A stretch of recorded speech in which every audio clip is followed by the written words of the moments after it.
여러분 안녕하십니까. 오늘이 토요일 날이죠. 이제 그 구정 연휴가 오늘부터 시작되는 날입니다. 그래서 내가 5일을 놀거든요. 그래서 오늘은 집에서 이제 녹화를 하고 내일은 가까운 곳을 여행을 하려고 합니다. 근데 내가 가진 카메라가 3대거든요. 이게 뭐냐면은 캠코더 아시죠, 여러분들? 무비 카메라입니다. 그러니까 동영상을 찍는 무비 카메라, 캠코더. 근데 이게 장점이 뭐냐면 이거는 굉장히 먼 거리를 당깁니다. 그러니까 20배 정도를 당기는 거죠. 20배라니까 20배니까 얼마입니까? 이 물체를 20배를 확대시키는 겁니다. 굉장한 먼 거리를 당겨요. 그게 이제 장점이고. 그래서 굉장히 먼 거리를 당겨서 4K 이제 60프레임으로 촬영을 하기 때문에 이게 상당히 가격이 좀 나갑니다. 이 비싼 카메라예요. 생각해 보십시오. 4K 60프레임으로 20배를 확대시키는 그런 줌을 가지고 있는데, 그래서 이거는 좀 가격이 상당히 나가는 그 가격이고, 그 다음에가 이게 DJI에서 나온 이거는 이제 360도 영상을 찍는, 이것도 동영상을 찍는 거죠. DJI에서 나온 그 360도 카메라. 그리고 또 하나가 있는데, 이거는 뭐냐면은, 여러분들 그 인스타 360이라는 카메라 아시잖아요. 360도 방향을, 이거 촬영하는 거. 그래서 이거는 인스타 360 카메라고, 그래요. 그래서 그러니까 캠코더 하나만 제외하고 이 DJI에서 나온 거하고 요거는 둘 다 360 촬영하는 카메라다, 그거죠. 그래서 하나만 있으면 되지 왜 이렇게 여러 개를 가지고 있느냐. 다 호기심에서 가지고 있는 겁니다. 근데 아까도 얘기했지만 인스타 360하고 이 DJI에서 나온 360은 줌 기능이 없어요. 먼 거리를 당기는 줌 기능이 없는데 이것은 줌 기능이 상당합니다. 그래서 가격도 상당히 나가는 고가입니다. 그래서 오늘까지는 집에서 녹화를 하고 5일간 이제 노니까 내일은 요 가까운 데로 떠나려고 합니다. 여행을 떠나려고 하는 거죠.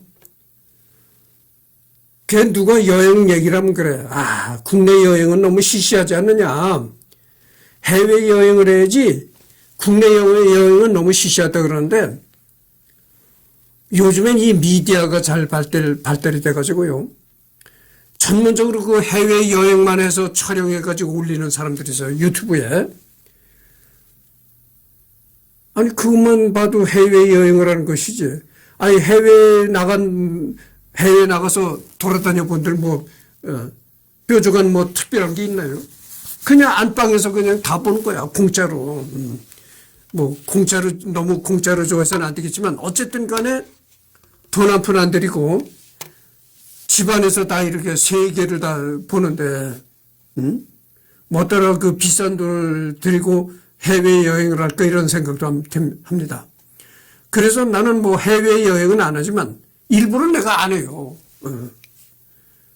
아니 안방에 앉아서 해외를 다 본다니까 내가.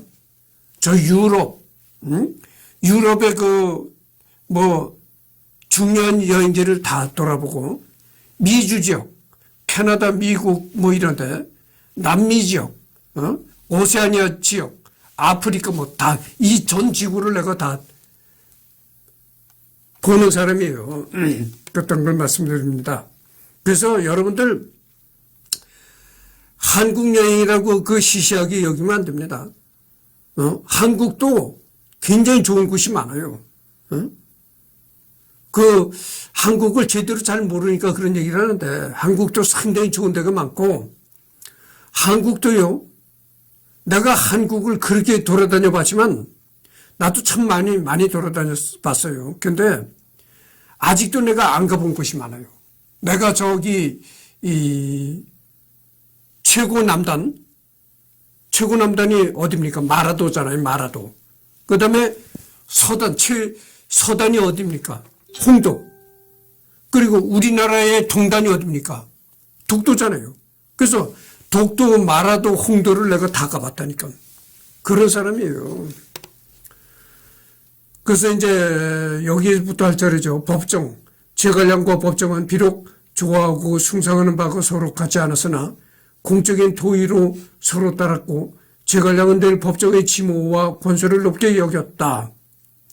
다만 법정이 밥 한 그릇 얻어먹는 은혜나 눈 흘긴 사소한 원한을 되갚지 않는 법이 없었고 자신을 허로 상하게 한 자 몇 사람을 함부로 죽였을 때 탄원이 나오자 제갈량이 법정의 행동이 마음에 안 들어도 법정의 능력이 필요하여 법정을 변호하기도 했다.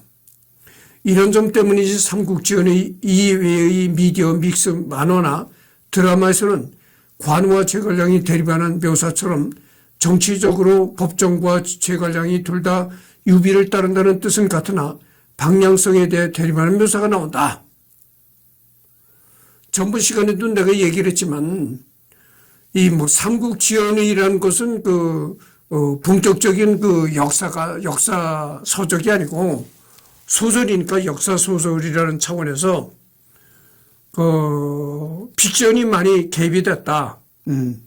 이런 얘기를 하는 거고 여기 보면 이제 법정이라는 얘기가 나오는데 여러분들 법정이라고 해서 얼마 전에 돌아가신 법정 스님을 생각하면 안 됩니다. 그 법정이 아니에요. 법정을 한번 들어가 봅시다. 이 법정이라는 사람은 176년에서 태어나가지고 220년에 사망했다. 이렇게 나와 있습니다. 후한말의 인물이자 유정, 유비, 휘하의 책사, 자는 효직, 시우는 이쿠이다. 이렇게 나왔습니다.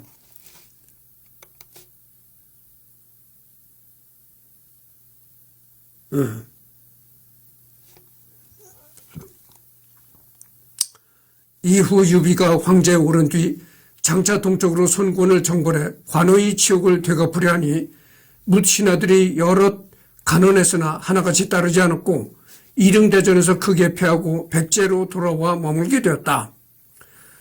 이때 제갈량이 탄식하며 법 효직이 살아있었다면 능히 주상을 지지해 동쪽으로 가시게 하지 않았을 것이다. 설령 동쪽으로 가셨다 하더라도 필시 형세가 위태로워지지는 않았을 것이라고 언급한 것을 보면 꽤 중요하게 여긴 것으로도 볼 수 있다. 또 법정이 한중 공방전에서 유비 참으로서 참군하며 위나라 상대로 책략을 썼고 유비가 물러서지 않자 몸소 나서서 화살을 피하지 않고 명공께서 친히 화살과 돌을 당해내시는데 하물며 소인이 피하겠습니까? 몸으로 간언을 하여 유비에게 크게 신용받았던 것을 감안하면 꽤 신빙성 있는 언급이다.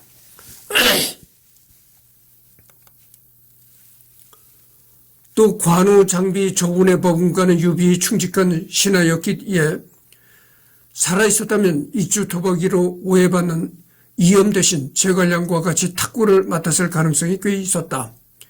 제갈량과 이엄 대립에 대한 행적은 하단의 이엄을 참고하기 바란다. 이렇게 나왔습니다. 이엄은 누구냐?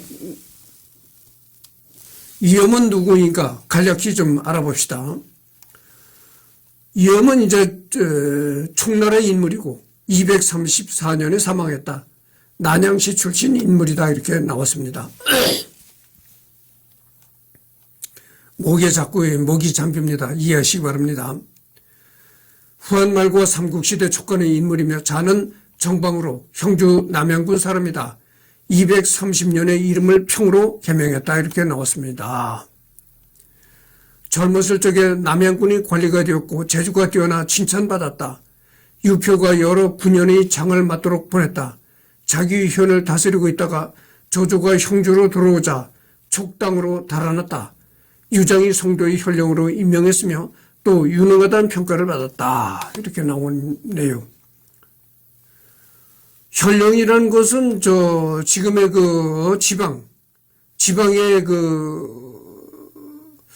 지방을 통솔하는 관직이었죠. 여기도 나오잖아요. 지방관. 한나라의 관직. 이렇게 나옵니다.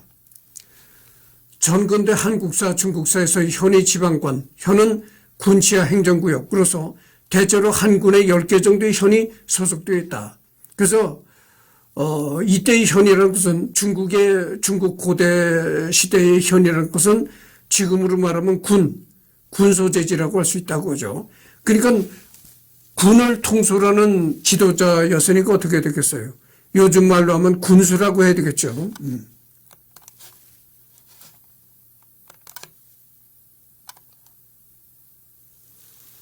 그래서 이염, 이주 도박이로 오해받지만 형조 출신으로 유비 입속돼 바로 투항, 나중에 한중 공방전 때 병력을 징발할 수 없음에도 오천군이 군사로 수만의 도적들을 토벌했으며 유봉, 맹달과 함께 상룡을 공격하여 신탐 신의 형제의 항복을 받을 정도의 인재로 유비가 사망할 때 같이 유언으로 나라의 중책을 부탁받은 탁구 대신으로서 제갈량이 내치를 이염이 군권을 지휘해 촉관을 안정시켰다. 그러니까 이제 유비가 죽자 제갈량은 이제 내치를 담당했고, 그 다음에 이염이 군권을 지휘했다고 하죠. 그러니까 뭐 요즘 말로 하면은 제갈량은 내치를 담당했다고 하니까 요즘 말로 하면 뭐 국무총리나 내무부 장관이라고 생각해, 행정자치부라고 생각하면 되겠고, 이염이란 자는 이제 군권을 지휘했다. 그러니까 지금으로 말하면 뭐 참모총장이나 국방부 장관이라고 해야 되겠죠. 이염이 탁구 대신으로서 선을 넘어버린 것. 이염은 황제에게 반역만 안 저질렀지 제갈량에게 구속과 칭왕을 하라고 꼬드긴다. 진의야 진의였는지 제갈량의 충심을 시험하려는 건지 또는 제갈량을 숙정하려는 낚시였는지는 모르나 제갈량은 이염을 꾸짖어 선제에게 영을 받은 걸 알면서도 칭왕을 말하는 거냐. 일단 무마시킨다. 이후에도 태업 및 파촉 일부를 자사를 만들어 그 자사에 자신의 이름을 쓰게 해달라는 등 보신의 열을 올리는 모습을 보이자 충신 제갈량의 속을 아주 긁어준다.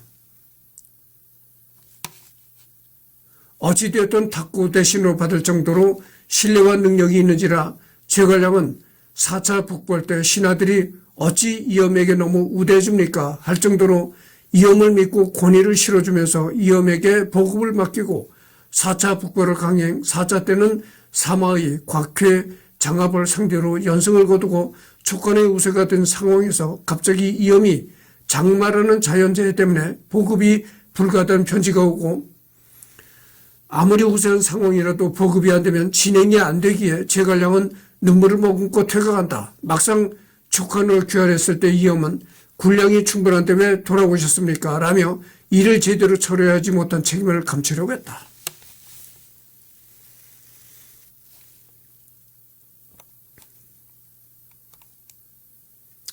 그래서 이 제갈량은 뭐 이염이 여러 가지로 좀 그래도 문제점은 있었지만 어쨌든 간에 그래도 제갈량은 이염에게 상당한 신뢰를 안겼다 이거죠. 이염이 그 군을 통솔하는 데 있어서 제갈량은 이염을 상당히 신뢰했다. 이런 얘기가 되는 겁니다. 그리고 여기에 나오는 거 보면은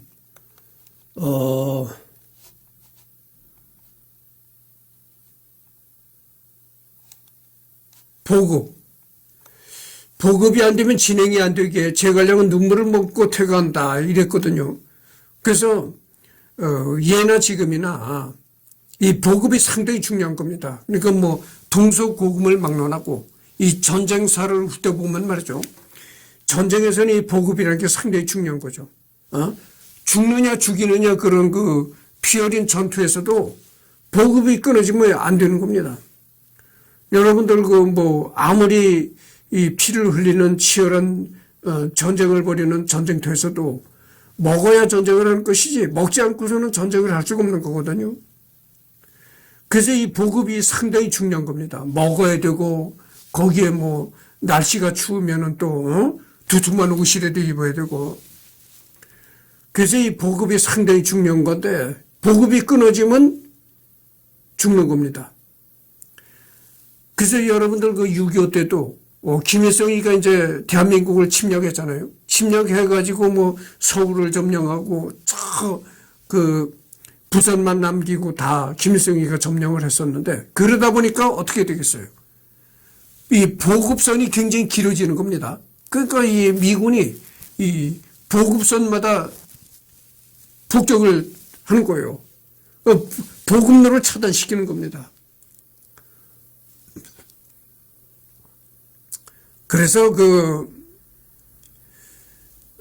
만약에 인천 상륙작전이 안 됐다 하더라도, 인천 상륙작전을 성공시키지 못했다 하더라도 결국은 북한이 배견하지 못했을 것이다, 이렇게 판단한다는 거예요. 보급을 자꾸 끊어버리니까 어떻게 견디겠어요? 그러니까 그 낙동강까지 내려간 인민군들이 버티는데 한계가 있었다고 하죠. 그렇게 최고의 한계점에 다다랐을 때 인천 상륙을 감행했다 이겁니다. 어찌됐든 인천 상륙이 성공하지 못했어도 인민군은 그 낙동강 전선에서 패퇴할 수밖에 없었다, 이런 얘기예요. 보급이 끊어지는데. 그러나 여러분들 생각해 보세요. 그래서 미군이 저 북한까지 진격에 올라가면서도 미군들은 보급을 철저히 받았던 것이죠. 그게 왜냐면은 제공권을 장악했잖아요. 그러니까 인민군들은 저 낙동강까지 내려가서 전투를 할 때도 비행기를 보급을 하는 것이 아니라 이 육로를 통해서 군용 트럭 이런 걸로 보급을 하는 거거든. 그러니까 꼭대기에서 내려다보고 계속 보급로를 차단시키다 보니까 보급이 안 되는데, 미군은 그게 아니라 육로로 해서 보급을 하는 것이 아니라 이 하늘에서 떨굽니다, 보급품을. 그러니까 어떻게 되겠어요? 제공권은 다 미국이 장악하고 있으니까. 그래서 미군이 저 압록강까지 올라갔을 때도 미군은 보급을 철저히 받았다 이거죠. 그래서 제공권을 장악한다는 게 상당히 중요한 겁니다. 하늘을 장악하지 못하면요, 보급로가 다 차단이 되기 때문에 어려워요, 전쟁이. 그래서 예나 지금이나 이 보급이 상당히 중요한 문제다, 이런 얘기죠. 막상 촉한을 귀환했을 때 이엄은 군량이 충분한데 왜 돌아오셨습니까? 라며 이를 제대로 처리하지 못한 책임을 감추려고 했다. 또한 은폐를 위해 부하 잠수를 처형하려 했으며 유선에게는 우리 군대가 거짓으로 퇴각한 것을 적을 유인하여 함께 싸우려고 하는 것입니다, 라는 내용의 상소를 올리는 등 유비 탁고를 받은 이엄이 조정을 기망하려고 하자 제갈량의 인내의 게이지를 완전히 박살내버린다. 그래서 이 전투에 패배하고 왔을 때도 이엄은 내가 여러 가지로 부덕의 소치로 전투를 패했습니다, 이렇게 얘기를 하는 것이 아니고 자꾸 다른 핑계를 대야 된다는 거지. 아니, 나는 전투를 잘했지만 여러 가지 그래서 내가 어쩔 수 없이 패했다, 이렇게 핑계를 계속 둘러댄다는 거지. 그래서 제갈량이 이엄이라는 인물을 상당히 그때서부터 아주 상종 못할 인간으로 그렇게 생각했다는 겁니다.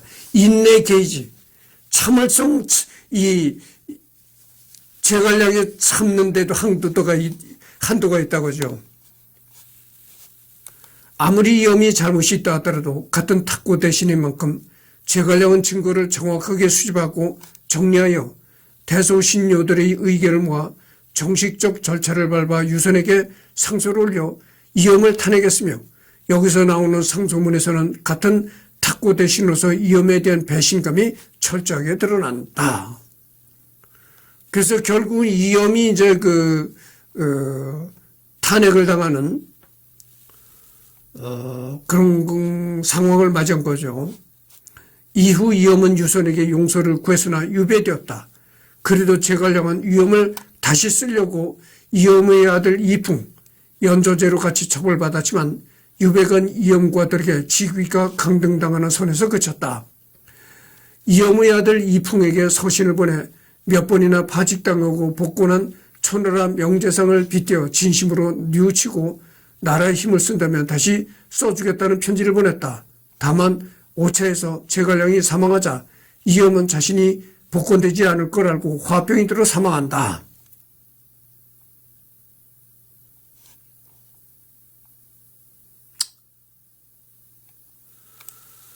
황권과 개인적 친밀감은 확인되지 않았지만 일단 제갈량과 황권은 서로 높게 평가한 것은 사실이다. 제갈량이 사마의에게 편지를 쓴 것도 있고 황권도 촉관이 황권의 일가족을 주살했다는 헛소문이 돌며 이 문제가 황권에게 발상을 명하자 이를 일축하며 황권 본인은 유비 제갈량을 믿고 있으며 유비 제갈량 또한 황권 본인의 진심을 알 것이기에 이후 사실관계가 제대로 확인되면 그때가 돼서야 상을 치르겠다고 한다. 이후 황권의 말대로 되었다. 능력은 있지만 성격과 인간관계가 개차반인 이 둘을 버릴 만큼 인재 여력이 있던 상황이 아니라 제갈량은 이들을 중용하여 잘 써먹었지만 그 막장 성격들이 어디 안 가서 잊을만 하면 말썽을 일으켰다. 제갈량은 중립을 지키며 이 둘을 중재하고 달렸지만 들어먹지 않았다. 그나마 어찌저찌 이들을 중재하고 다룰 수 있던 제갈량이 세상을 떠나기 무섭게 고피가 풀린 둘은 병림 피 끝에 공멸했다. 그러니까 여기서 보면 이럽니다. 제갈량은 상당히 덕이 높고, 지혜가 높은 그런 인품이 아주 훌륭한 사람이었지만, 여기 나오는 이런 사람들은 그렇게 제갈량처럼 인품이 훌륭하지 못했다 이런 얘기죠. 육손 일릉대전 때 손의 도덕으로 사실상 선제를 죽게 한 원흉이긴 하나 미래를 생각해 유비 사후 손호와 우호를 다졌고 서로 편지를 보냈다. 조카 제갈각을 손호의 식량 관리를 담당하는 관직에 앉힌다는 소식을 들었을 때 제갈각은 부친 제갈군과 다르게 성격이 사나워 식량 관리에 부적합하다고 육손에게 충고해 주었으며 육손이 이렇게 여겨 제갈각을 군사관리 담당으로 변경했다. 다만 제갈량의 복벌과 제대로 연계되지 않았다. 육손을 한번 들어가 봅시다.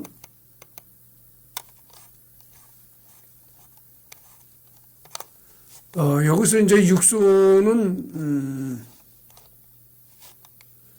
183년에 출생해서 245년에 사망했다. 수정우시 출신 인물이다. 이 수정우시라는 게 지금의 장수성이라는 거죠. 장수성에서 태어난 장수성 출신 인물이고 손호의 승상 5군 육시다. 이런 얘기입니다.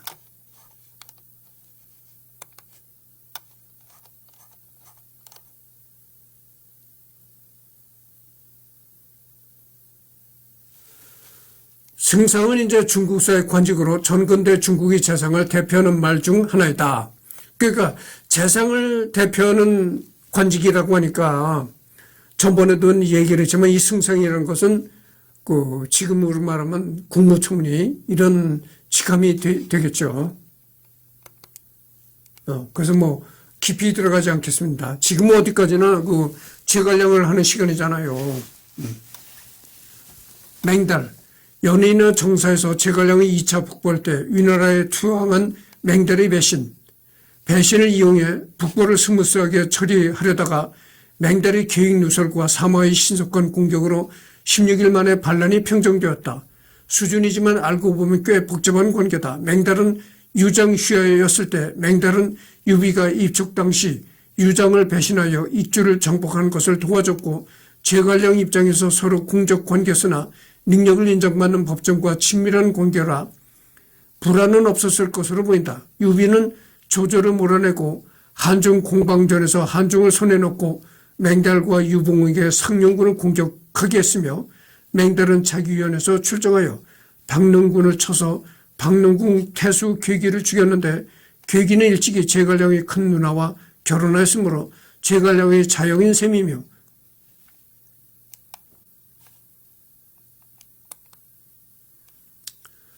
그러니까 괴기라는 사람은 말이죠. 괴기라는 사람이 그 제갈량의 큰 누나와 결혼했다. 그러니까 어떻게 되겠어요? 이 괴기라는 사람이 제갈량의 매형이었죠. 제갈량의 자영인 셈이며 맹달이 제갈량의 자영을 죽인 셈. 다만 맹달은 유비의 명을 수행했고 제갈량은 공과 사를 철저하게 구분한 인물이라 이에 대한 불안은 없었던 것으로 보인다.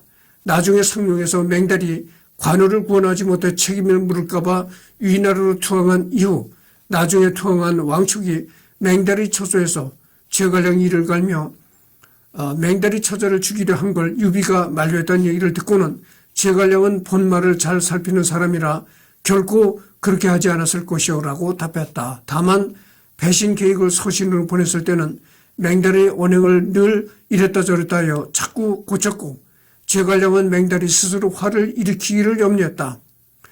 당장 촉에서도 맹달에 대해 우려하는 반응이 있었으며 비신은 맹달은 이미 여러 번 배반한 자이며 관성이 없으므로 믿어서는 안 된다고 했다. 제갈량은 그렇기에 그동안 맹달의 거듭한 배신, 변심 행위를 할까 우려했던 것으로 보이는데 결국 맹달이 거사를 재촉하고 그의 태도를 확실하게 하기 위해 광모를 위흥태수 신의에게 위장 귀순시켜 그 안의 모의를 흘려 맹달을 초조하게 반란을 일으키게 재촉했다. 여러모로 이해관계가 엮여 있었는데 제갈량 개인의 감정은 둘째치고 맹달의 유나라 반란이 제대로 되었다면 제갈량은 독거에서 조커를 가진 타이밍이었다. 아무리 위나라가 대국이라고 해도 제갈량의 본대와 형주 북부의 맹달은 조진, 장압의 관중군 전력도 1차보다 더 크게 분산시켰다면 본래 위나라의 지배력이 강하지 않았던 관수지방도 스무스하게 먹을 수 있었으나 맹달의 우판으로 실패했다.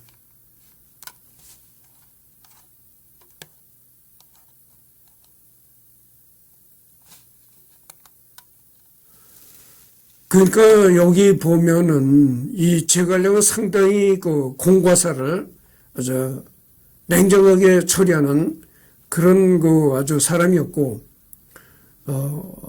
인격이 뛰어났다 이런 얘기죠.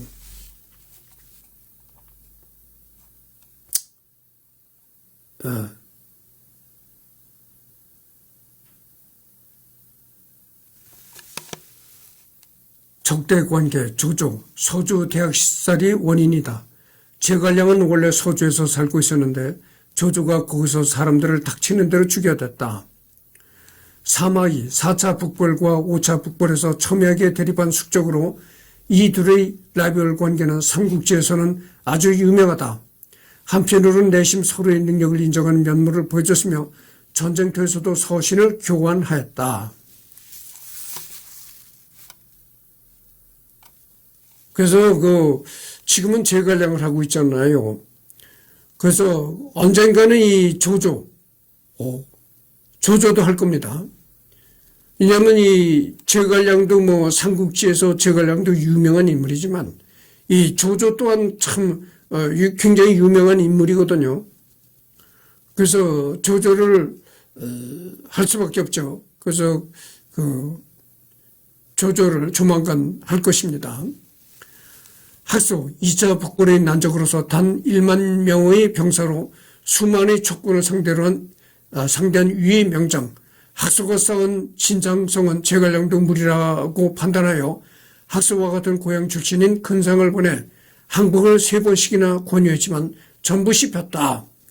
2차 권유에선 학소가 근상에게 제갈량에게 항복 권유에 감사하다고 하면서 어디 한번 공격해봐라 도발하는 뉘앙스로 대답한다. 제갈량은 운제, 중차, 정난, 참호 메뚜기, 성벽 기어오르기, 땅 파기를 동원해 진창성의 공격을 퍼부었으나 학소의 농성에 막히고 만다. 이것만 봐도 제갈량의 난적이었으나 2차 북벌에서 제갈량을 막은 뒤 병사했다.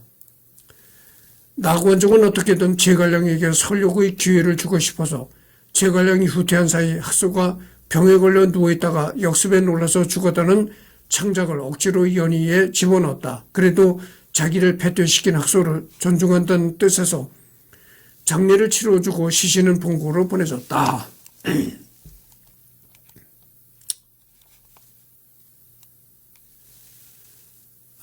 장로 예문 유취에 따르면 제갈량은 장로에게 글을 보내 사람들을 현혹시키는 사이비 교주라고 독소를 퍼부었다고 한다. 냉철한 현실주의자인 제갈량에게 있어 종교 왕국을 세운 장로는 그렇게 좋은 인상으로 보이지 않았던 것으로 보인다. 그러니까 제갈량은 아주 냉철한 현실주의자였다는 것이죠. 그래서 아주 종교에 심취하는 사람은 별로 좋아하지 않았다 이런 얘기입니다. 이막 원래 유장의 신하였는데 아예 대놓고 유비에게 나는 유장의 신하이지 너의 신하가 아니다. 너를 섬기는 건 너가 좋아서가 아니라 힘이 없어서 어쩔 수 없이 섬기는 거다. 라는 말을 해 유비를 머리끝까지 분노하게 만든 걸 제갈량이 잘 변호해서 이막을 살려냈더니 정작 이막은 나중에 읍참마속의 일이 발생하자 제갈량에게 객이 다 좌천되었다. 그러니까 여기 보면 이막이라는 사람도 인격은 참 형편없는 사람이었다 이런 얘기죠. 읍참마속, 울읍, 벨참, 말마, 일어날 속 이런 겁니다. 그래서 이것도 이제 한자 사자성어인데요. 울면서 마속을 베다라는 뜻으로 규율과 원칙을 지키기 위해 자신이 아끼는 사람을 눈물을 머금고 처단한다는 뜻을 가진 사자성어입니다. 그러니까 아주 굉장히 가까운 사람을 눈물을 머금고 처단할 수밖에 없다. 이런 뜻을 가진 사자성어라는 거죠.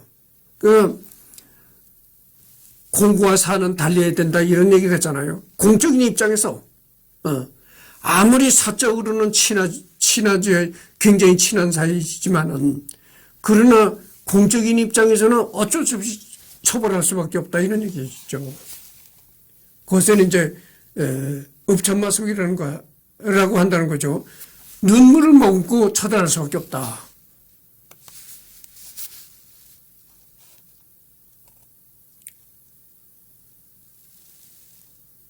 그리고 이막은 계속 제갈량을 이를 갈며 증오하다가 제갈량이 사망하자마자 바로 유선에게 제갈량의 죽음은 쌤통, 유선이 제갈량의 눈치만 보고 있었는데 제갈량이 죽었으니 기뻐해라며 기뻐했다. 그러자 유선은 그대로 이막을 참수형에 처해버렸다. 그렇죠? 이제 제갈량이 죽자 유비의 아들 유선에게 이제 뭐라고 이막이 또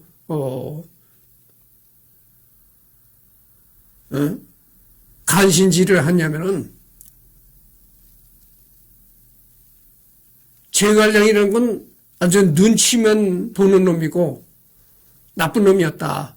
그런데 이제 제갈량이 기어코 죽었으니까 기뻐해달라 이렇게 상소를 올렸었다는 거죠. 유비의 아들 유선에게 상소를 올렸었는데 유선이가 그 말을 듣자마자 이막이라는 놈을 목을 잘라 이렇게 해버렸다는 거죠. 네가 어떻게 그렇게 간신배 역할을 할 수가 있느냐. 제갈공명은 훌륭한 사람이었다. 이러면서 이막을 참수형에 처해버렸다 이런 얘기죠. 아이러니한 것은 이막의 다른 형제들 이소와 이조는 이막과 다르게 고결함으로 널리 알려져 있으며 224년에 제갈량이 두미를 등용하기 위해 그에게 보낸 글에도 이조와 이소 형제에 대한 고결함을 칭찬함으로써 언급한다. 참고로 이조는 유비가 한중 왕표를 올릴 때 초안을 작성할 정도로 글재주가 뛰어났다. 둘은 각각 이른 대전과 남중 정벌 이후 사망했던 걸 감안하면 이막은 제갈량 서구 때까지 생존했는데 그놈의 어그로 끄는 법을 고치지 못해 유선에게 분노를 사서 처형당했으니 가문과 죽은 형제들의 명예에 먹칠했다.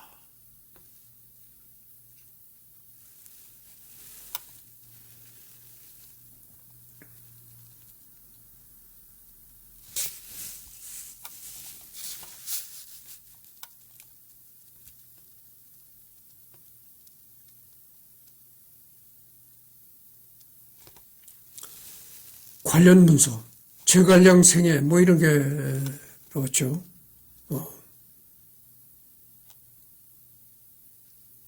그래서 이제 35분을 경고했는데요. 유비는 유언을 남기기 전 제갈량에게 유선에게 능력이 없다면 성도의 주인이 되라고 할 정도로 신뢰를 쏟았다. 그럼에도 불구하고 두 사람이 형제라는 사실 때문에 곤란을 겪기도 했는데 제갈근이 유비를 회유하기 위해 서신을 보냈을 때 제갈근이 유비와 내통한다는 루머가 돌아왔다. 손권이 직접 나서 제갈근은 그럴 사람이 아니라고 해명해 준 덕에 큰일은 일어나지 않았다. 그렇기 때문에 서로 사적인 이야기를 안 하면서 처신을 조심했다고 볼 수 있다.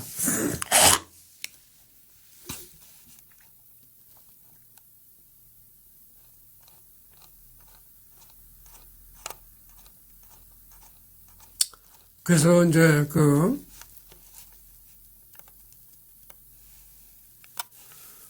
제갈량의 인간관계는 이제 끝났고요. 다른 부분을 또 이제 그래서 제갈량의 인간관계는 끝났습니다. 그다음에 그러니까 이제 제갈량의 업적을 한번 보도록 하죠.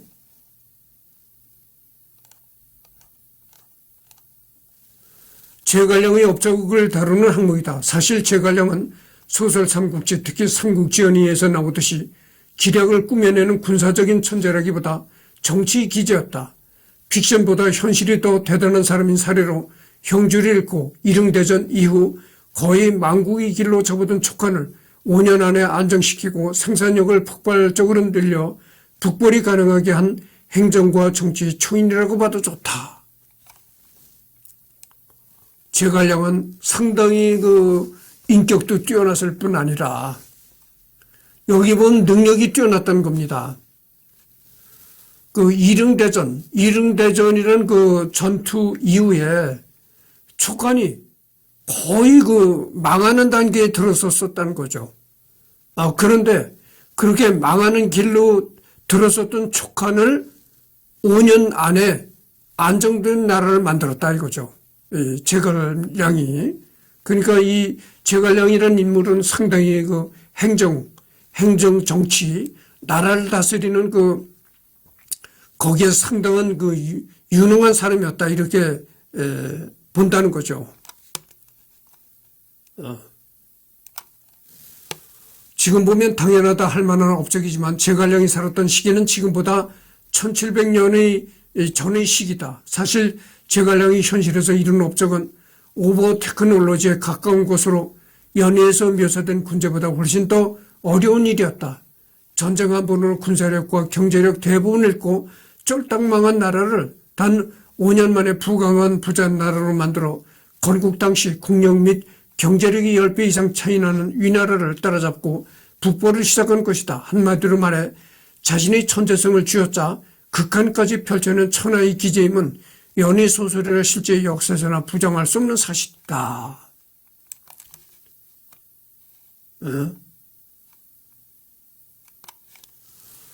그러니까 이 촉한이라는 나라가 이 전투에서 지고 전쟁에서 지고 나서 상당히 군사적으로도 그렇고 경제적으로도 상당히 아주 망해가는 몰락의 길에 접어들었었는데 그런 몰락의 길에 접어들은 촉한을 이 제갈량이 상당히 발전시키고 경제력도 발전시키는 그런 나라를 만들었다 이거죠. 그러니까 제갈량의 능력이라는 것은 두말하면 잔소리고 그렇죠. 그래서 지금 39분을 경고했네요. 그러니까 여기서 끝내고 인재 선발 이거는 이제 다음 시간에 하도록 하겠습니다.